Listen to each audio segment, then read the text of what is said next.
واپس سے ہمارے ساتھ ابھی موجود ہیں جی راؤ محمد افضل خان، پروفیسر ہیں، اینالسٹ ہیں، اور ہمیں جوائن کیا ہے انہوں نے اسٹوڈیو میں. ہمیشہ بہت زبردست جو ہے نا وہ تجزیہ کرتے ہیں، جس بھی ٹاپک پہ ہم ان سے بات کرتے ہیں بہت اچھا لگتا ہے، تو آج اسی لیے ہم نے ان کو انوائٹ کیا ہے. السلام علیکم. السلام، ٹھیک ہیں آپ؟ جی خیریت سے ہیں؟ جی ہم ٹھیک.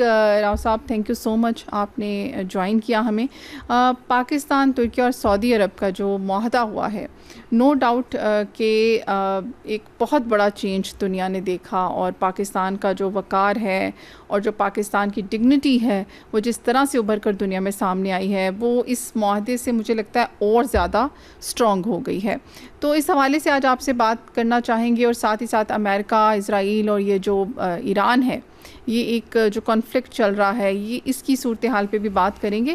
تو کیا کہتے ہیں، سب سے پہلے ہم معاہدے کے حوالے سے بات کرتے ہیں، تو کیا سمجھتے ہیں؟ اچھا، یہ معاہدے کے حوالے سے بات کریں یا امریکہ ایران جنگ کے حوالے سے کریں، اصل میں یہ منسلک ہیں یہ ساری چیزیں. بالکل. اصل میں آپ دو سوال سمجھے ہی نا. جی بالکل ایسے ہی ہے. اچھا ایک چیز اور ایڈ آن کرنا چاہوں گی کہ آپ دیکھیں کہ اور بہت سارے ممالک اب غور کریں کہ ہم بھی اس معاہدے میں شامل ہو اب میں اسے ذرا ایکسپینڈ کر کے ایک ہی آپ کا سمجھے سوال بھی ایک ہے اور اس کا جواب بھی ایک ہے. آپ اسے سٹارٹ کریں غزہ میں جو کچھ ہوا، اسرائیل نے جو کچھ کیا، 60,000 جب لوگ مرے اور لوگوں نے دیکھا کہ اقوام متحدہ غیر فعال ہو چکی ہے، اس کی کوئی حیثیت نہیں رہی، وہ اتنی بڑی جنگ کو نہیں رکوا سکتی.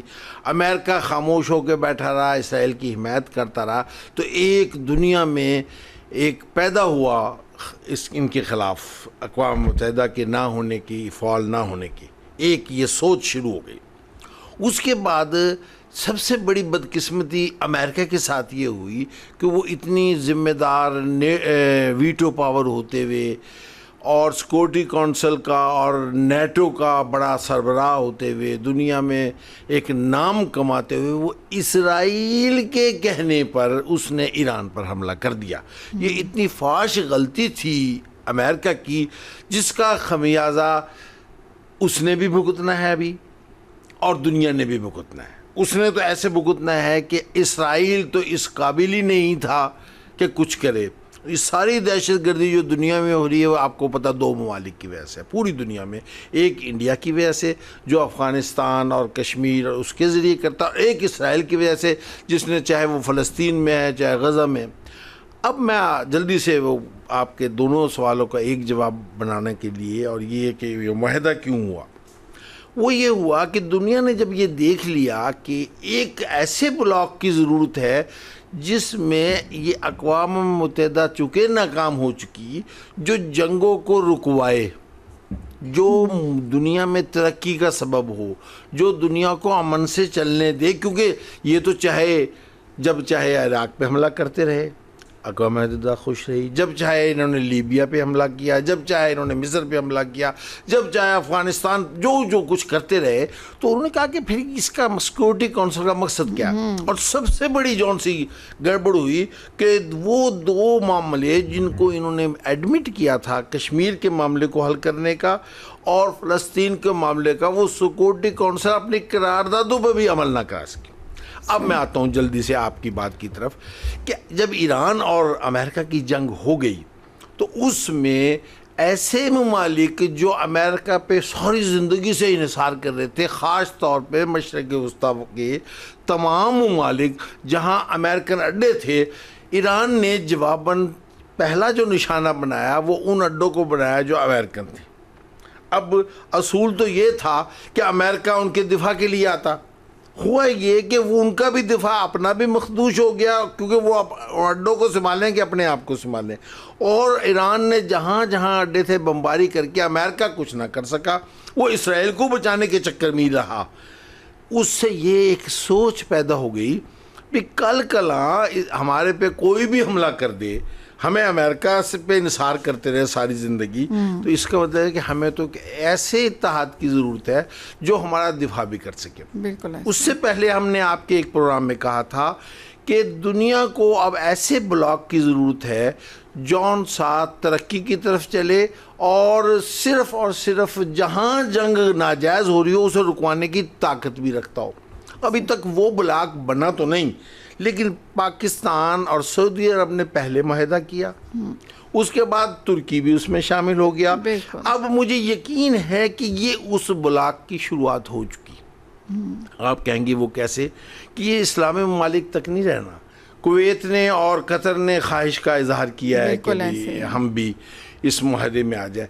میری یہ پیشین گوئی ہے کہ اس میں یورپین ممالک بھی آئیں گے, اس میں اور ممالک علاقے کے دوسرے بھی آئیں گے. مسلم اور غیر مسلم بلاک نہیں بننے چلا, یہ ایک ایسا بلاک بننے چلا ہے جیسے یو این او جو کردار ادا کرتی تھی وہ کرے گی. اور جیسے جیسے یہ طاقتور ہوتا جائے گا, باقی جو ان سے شر پسند قسم کے ممالک ہیں انہیں خاموشی آتی جائے گی. یہ جو بلاک ہے یہ جنگ کا نہیں, یہ ڈیفنس کا بلاک ہے. یہ تنبیہ البتہ ہو گئی, وارننگ ہو گئی اب دنیا کو کہ اگر کسی ایک ملک نے ان 3 ممالک پر حملہ کیا تو تینوں اس طرح لڑیں گے جیسے ایک ہو. اور یہ تینوں اتنے بڑے ممالک بن چکے ہیں اس وقت. پاکستان, ترکی اور سعودی عرب کی ملاپ سے, کیونکہ آپ دیکھیں کہ اکانومی سعودی عرب کی ہے, اس کے پاس اکانومی ہے. پاکستان ایٹمی طاقت نہیں, صرف پاکستان کی سکلز پاور اور پاکستان کی ٹیکنالوجی وہ اب دنیا میں مانی گئی. اور مارکہ حق کے بعد پاکستان کی فوجی طاقت بھی دنیا میں مسلمہ ہو گئی, اور وہ ایسی فوجی طاقت مانی گئی کہ یہ وہ فوجی طاقت ہے جو چاہے کر سکتی ہے اگر اس پہ حملہ ہو. ترکی کی ٹیکنالوجی بھی دنیا میں مشہور ہے, ایئر ٹیکنالوجی خاص طور پہ. تو یہ 3 ممالک اب ایک بڑی طاقت کا رخ اختیار کر چکے ہیں. یعنی یوں سمجھیں جس طرح آپ پہلے کہتے تھے امریکہ ہے, فرانس ہے, برطانیہ ہے, اور وہ چوتھا کون سا, روس. چین کو نام نہیں میں نے لیا. یہ ان سے برابر اور بڑی طاقت ہو چکے, کیونکہ طاقت تو پاور سے ہوتی ہے نا, ٹیکنالوجی آتی رہیں گی, وہ ہوتی رہے گی. صرف ایک اور طاقت ہے اب دنیا میں, ان 4 سے بڑی طاقت بن چکی ہے ان 3 کا بلاک ہونے سے. دوسری جو طاقت ہے جسے آپ چائنا کہتے ہیں, وہ اکانومی میں بھی بہت بڑی ہے, فوجی بھی بہت بڑی ہے. لیکن سب سے اچھی بات یہ ہے کہ وہ اس بلاک کا نہ صرف حامی ہے بلکہ نہ لکھے ہوئے بھی, نہ معاہدہ ہوئے بھی, وہ اسی بلاک کا حصہ سمجھیں. ویری کلیئر, چونکہ وہ پاکستان اور چائنا ایک ہے. تو میں یہ کہنا چاہ رہا ہوں کہ اب یہ جو بلاک ہے یہ چاہے قطر شامل ہونا چاہے, چاہے کویت شامل ہونا چاہے, اور چاہے کوئی اور, آہستہ آہستہ بڑھتا جائے گا. اور آہستہ آہستہ یہ بلاک اس قابل ہوگا کہ جو ناجائز غلط جنگ مسلط کرے گا اس پر یہ کہیں گے پابندیاں لگاؤ, اسے ہم نے. تو آہستہ آہستہ یہ ایک اچھی شروعات ہوئی ہے امن کی, اور اس کی لیڈر جو ہے وہ پاکستان سے چونکہ شروع ہوئی ہے.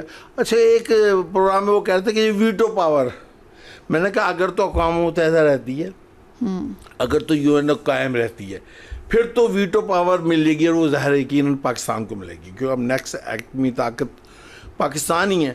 لیکن میں یہ کہہ رہا ہوں کہ کہیں ایسا نہ ہو کہ اپنی ان حرکتوں کی وجہ سے یو این او افادیت کھوتی جائے جس طرح, اس کی بجائے کوئی نئی ایک دنیا, یہ نہ کہا کہ ایک نئی تنظیم ہونی چاہیے جو دنیا کی ترقی کے لیے جو مقاصد یو این او کے تھے اس کی طرف بھی جا رہی ہے. تو یہ بہت, اب ایران عراق جنگ کی طرف آپ آ جائیں, ایران امریکہ جو جنگ کی طرف, وہ بھی اب اس سے متاثر ہونا شروع ہوں گے. آپ نے نوٹ کیا ہوگا کہ عمان اور ایران آپس میں معاہدے پہ آ گئے. پہلے کوئی جرت تھی کسی کی کہ امریکہ کے ہوتے ہوئے وہ بات بھی کسی سے کرے. بالکل. اب وہ باوجود اس کے کہ وہ خوش ہے یا نہیں ہے, اب وہ کہتا کہ ہم کریں گے. ایران اور عمان نے آپس میں, اگر کل کو ان کا معاہدہ ہو جاتا ہے جیسے کہ آج کل کہ ہم یوں راستے, جب راستے کھل جائیں گے, دنیا کو تو راستے کھلنے سے دلچسپی ہے, دنیا کو کہاں. اس سے بھی یہ نیٹو کے بارے میں ٹرمپ خود کہہ چکا بھی یہ ہماری مدد نہیں کی تو ہم بھی اس کی. اس کا مطلب کہ وہ آپ ختم ہی سمجھیں, آفیشیل تو نہیں. تو اس کا مطلب یہ ہوا کہ یہ اب دنیا کا جو نقشہ تبدیل ہو رہا ہے, سیاسی نقشہ, اس میں جو نیکسٹ جنریشن کہہ لیں یا نیکسٹ جو وہ ان ممالک نے آگے ڈومینیٹ کرنا ہے جو ان سے امن چاہتے ہوں گے اور جو ان سے نہ خود چھڑیں نہ انہیں کوئی چھیڑنے کی ہمت کرے اور نہ ہی وہ کسی اور کو چھیڑنے دیں گے. اور میں تو مجھے تو یہ بھی نہیں شک ہے کہ کل کو روس بھی ان کے ساتھ نہ آ جائے. سوائے اچھا امریکہ کے بارے میں میرا یہ نظریہ ابھی نہیں, میرا اپنا خیال ہے کہ 2 ممالک آئسولیٹ رہ جائیں گے, 2 ممالک, وہ ایک انڈیا اور اسرائیل. امریکہ کے لوگ بھی امریکہ کی خوشحالی چاہتے ہیں, لوگ, ٹرمپ کی بات نہیں کر رہا میں, وہ ایک پالیسی کی طرح. امریکہ کے لوگ بھی کہتے ہیں کہ ہم کیوں جنگوں میں ہر وقت ملوث رہے, ہمارا کیا کام ہے کہ میں دنیا کی جنگ. اسرائیل کی جنگ لڑ کر امریکہ کے صدر نے سیاسی غلطی کی ہے ایک, جس کا اثر اس پہ پڑنا ہے. کیونکہ جے ڈی وینس کا وہ بیان آپ نہ بھولیں جب اس نے کہا تھا کہ ہم اپنے ٹیکس پیئر کے پیسوں سے اسرائیل کا دفاع کیوں کریں. یہ ایک معمولی بیان نہیں تھا. تو میرا اپنا یہ خیال ہے کہ اب سیناریو بھی بن رہا ہے اور یہ جنگ جون سی ہے, یہ مذاکرات چلتے رہیں گے اور مذاکرات میں ہر کوئی اب سانپ کے منہ میں چھچندر ہوتی ہے نا, وہ یہ اب نہ نگل سکتا ہے نہ نکال سکتا ہے. اب یہ امریکہ کے ساتھ جنگ تو چھیڑ چکا ہے, اب وہ عزت سے پاکستان نے ان کی جان چھڑا دی, پاکستان نے اپنے انفلوئنس سے سیز فائر تو کرا دیا, لیکن اب وہ بیانات ایسے ایسے ہو جاتے ہیں کہ وہ کبھی وہ بھڑک پڑتے ہیں, کبھی وہ بھڑک پڑتے ہیں, وہ جی ہم یہ کر دیں گے, ہم وہ کر دیں گے. اگر یہ 2-3 دن اس چیز سے رکے رہے ہیں تو یہ معاہدہ بھی ہو جائے گا. بالکل جی, ایسے ہی ہے جیسے آپ نے بتایا. ہم تو یہی امید کرتے ہیں کہ یہ چیزیں اسی طرح چلیں, کام بہت کامفل رہے اور پیسفل رہے. اچھا راؤ صاحب, ایک اور چیز یہ جو 60 روز کی ڈیڈ لائن ہے, اب اس طرف آتے ہیں. وہ تو ایکسٹینشن کی بات ہو رہی ہے, پھر کر دیں گے. وہ میں نے آپ کو پتا جس دن یہ پہلی ایکسٹینشن ہوئی وہ پہلے 2-3 دن میں نے کہا اب یہ ایکسٹینشن لامحدود ہے آفیشلی, اور اس کے باوجود اس کے بعد ٹھونٹھاں تو کر رہے ہیں, کبھی اس نے بم مار دیا اس کی, یہ اب آنکھ مچولی چلتی رہے گی. لیکن تب تک آپ دیکھیں نا حالات جو ہیں وہ اسی طرح پھر سیاسی حالات جب تک دنیا کی تبدیلی, معاشی حالات خراب رہیں گے, سیاسی حالات خراب رہیں گے, اور آپ یہ دیکھیں کہ ایک تلوار سی لٹک رہی ہے. اور سب سے زیادہ اس میں مشکل میں جون سا ہے سیاسی طور پہ امریکہ ہے, لیکن ایران بہت نقصان ایران کا سب سے زیادہ, چونکہ یہ تو باتیں کرنا ضرورت ان کی اپنی جگہ, لیکن اقتصادی طور پر وہ تباہ ہوتا جا رہا ہے. جب اس کا تیل بھی صحیح طرح نہ بک سکے, جب اس پر جو ان کے بڑے چیزیں ہیں انفراسٹرکچر ہے وہ تباہ ہو جائے, تو آپ کو پتا ملکوں کا پھر جب کہ اس کی ترقی ویسے بھی نہ ہو رہی ہو, دنیا سے بھی آئسولیٹ ہے. لیکن اگر وہ دانش مندی سے کام لے ایران بھی, اور امریکہ بھی چاہتا ہے, وہ تو یہ تو اوپر سے بڑکیں شڑکیں اور باتیں چاہتے ہیں کہ کسی طرح نکلیں, تو پھر ترقی ایران کی بھی ہوگی اور امریکہ بھی بہتر رہے گا اگر وہ جلدی اس سے جان چھڑا لے. اچھا, یہ عراق میں بھی جی یہ جو حملہ ہوا ہے کردوں, ہاں جی, اس کے حوالے سے یہ اصل میں ان کے یہ نا یہ پرانی ایک وہ ہے, اس کا امریکہ سے اس سے ڈائریکٹ نہیں. جب بھی جیسے وہ لبنان میں آپ نے سنا ہوگا وہ حزب اللہ ہے, پھر وہ حکومت ہے, ان کی آپس میں پہلے چل جاتی تھی, پھر اسرائیل کا معاملہ ہوا تو ان کی, تو یہ کردوں کا اور وہ جو عراقی حکومت ہے ان کا بھی جیسے کہتے ہیں نا ایک علاقائی سسٹم ان کا آپس میں, تو وہ بس اس قسم کے حملے ہیں, وہ بھی کنٹرول ہو جائیں گے, وہ اتنے بڑی باتیں نہیں ہیں. اچھا, اس میں ابھی اس وقت اسرائیل کو کس طرح سے دیکھ رہے ہیں, کیونکہ بڑھا تو وہی رہا ہے سارے معاملے کو, لیکن کیا اس کو معاشی طور پر یا اقتصادی طور پر مسائل کا سامنا نہیں ہوگا؟ دیکھیں, یہ آپ نے جو سوال کیا یہی اصل جواب ہے. اب ساری دنیا اس وقت اسرائیل کو اپنی معاشی اور اس کی تو چھوڑے سیاسی بھی چھوڑے, اس کی ایگزسٹنس خطرے میں ہے. میں آپ کو بتا دوں, اسرائیل از نو مور اگر امریکہ اس سے ہٹ جائے. اسرائیل کی کوئی حیثیت نہیں. آپ وہ جس طرح عرب ممالک کا آپ نے دیکھا, عرب ممالک کی اپنی کوئی اتنی پاورفل فوجیں نہیں تھی, تو جو چاہے حملہ. اسرائیل کا بھی یہ دبدک تھا, یہ سارا جو عرب ممالک کو بھی دبائے ہوئے, سارے مسلمان مل کے بھی کچھ نہ کر سکے کہ امریکہ اس کی بیک پہ تھا.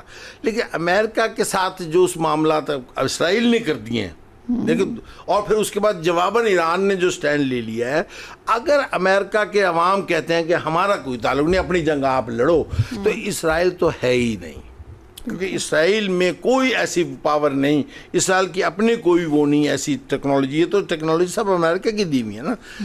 تو پھر یہ ہے کہ یہی عرب ممالک یہی اتحاد بڑھ کے اسے روک دیں گے اور اسے صرف یہ کہیں گے کہ تو زندہ رہ اور آدمی کا بچہ بن کے رہے, پھر تو وہ چلے گا. اور اگر یہ جو کچھ اس نے کیا پتا نا گریٹر فلانا اسرائیل, اور وہ تو ختم ہوا. تو اسرائیل کا کوئی مستقبل نہیں اگر امریکہ ساتھ رہے, اور امریکہ کے پاس کوئی چارہ نہیں کہ وہ اسرائیل کے ساتھ رہے, کوئی چارہ نہیں بالکل. یہ ابھی آپ دیکھ لیں گے, ابھی تو باتیں ہیں, ابھی تو ایک دم تو پیچھے نہیں ہٹیں گے, لیکن اگر امریکہ اسرائیل کے ساتھ یوں ہی چلتا رہا تو یہ یقین رکھیں کہ جس طرح یورپ گیا ہے, جس طرح نیٹو گئی ہے, اور بھی باقی کہیں گے بھائی ہمارا کیا کام ہے, ہم اس جنگوں کو ختم کر کے اپنی ترقی تو ہر ملک چاہتا ہے نا بس.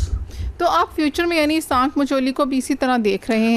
ابھی تو دیکھ رہے ہیں, اور جب تک یہ آنکھ مچولی چل رہی ہے تب تک میرا خیال ہے کہ چائنا اور یہ جو دوسری پاورز ہیں یہ نہیں انوالو ہوں گی. یہ تو دیکھیں چائنا ایک ویژنری پاور ہے, ایسے تو پاور نہیں بنتے. چائنا نے تو آپ نے دیکھا کوئی بیان بھی نہیں دینا ضروری سمجھا, اور نہ وہ دیں گے. ان کی وجہ کہ چائنا پہ تو یہ سارے مل کے بھی حملہ نہیں کر سکتے, آپ ان کا سیف ہے. دوسرے نمبر پہ اس نے دنیا کی مارکیٹ پہ قبضہ کرنا ہے بشمول امریکہ. تو وہ اگر ان جنگوں میں جس طرح کے امریکہ نے حمایت کی ہے وہ کیوں ملوث ہو, اس پر جب حملہ نہیں ہو رہا تو ٹھیک ہے. وہ ساروں کو یہ کہہ رہا ہے کہ اپنے آپ کو, یہ ایک سبق ہمارے لیے بھی ہے کہ اپنے آپ کو اتنا مضبوط کرو کہ کوئی آپ پر حملے کی جرات ہی نہ کرے. یہ سبق اتنا گہری دوستی ہے, ہم کیوں نہ لے پائے؟ اب لے لیا نا یہ یقین رکھیں, یہ جو ہمارا معاہدہ ہونا, نہیں نو ڈاؤٹ, میں اقتصادی طور پر کہہ رہی ہوں کہ یہ جو ہمارے دوسرے مسائل ہیں جیسے پیٹرولیم مصنوعات کی, جو ایران امریکہ کے کانفلکٹس کی وجہ سے ہمیں بہت ساری اور ہم پہلے ہی بہت ہماری جو عوام ہے وہ پس رہی ہے مہنگائی میں, اور دوسرے بہت سارے پرابلمز آ رہے ہیں آپ نے دیکھا.